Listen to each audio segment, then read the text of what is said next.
Доброго дня, це коротеньке відео буде сьогодні саме українською, тому що я хотів би відповісти на питання, яке мені часто задають саме українці. Конкретніше, чому така значна частина угорців, чи то мадярів, які проживають на території України, а саме в Закарпатті,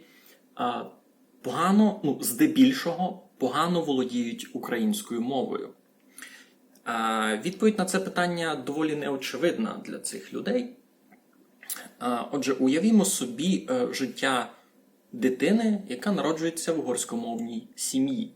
Якщо ж вона народжується в селі, треба розуміти, що переважна частина цього села буде спілкуватися виключно угорською, бо так вони проживали концентровано селами. Відповідно, ця дитина, коли буде зростати, буде постійно контактувати з угорською, але дуже рідко буде контактувати з українською мовою. Себто в родині, з друзями, на вулиці вони спілкуватимуться угорською мовою, українською майже ніде.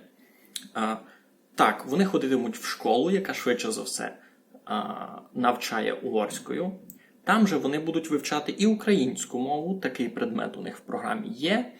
Але питання в тому, чому ж вони так слабо його вивчають. Так ось, ця дитина трохи підростає і намагається планувати якось своє майбутнє. Що дає їй знання угорської мови?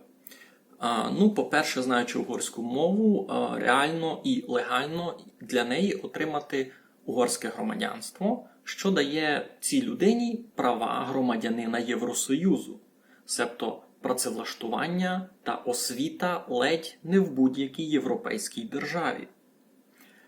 На противагу, що дає цій дитині знання української мови? Працевлаштування, освіта. Порівняйте вузи України і вузи інші європейські. А тепер, якщо ви чудово володієте українською, можливо, ви не знаєте, наскільки важко угорцям навчитися українською. І ви це не зрозумієте, допоки не спробуєте вивчити угорську.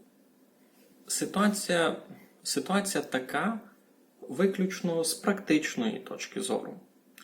Коли володіння українською буде давати людям рівнозначні можливості, як вона зараз дає людям, які володіють угорською, то питання володіння мовою у жителів Закарпаття відпаде само собою. Люди вчитимуть ту мову, яка дає їм найкращі можливості. І якщо володіння українською буде дозволяти навчатися в престижних вузах та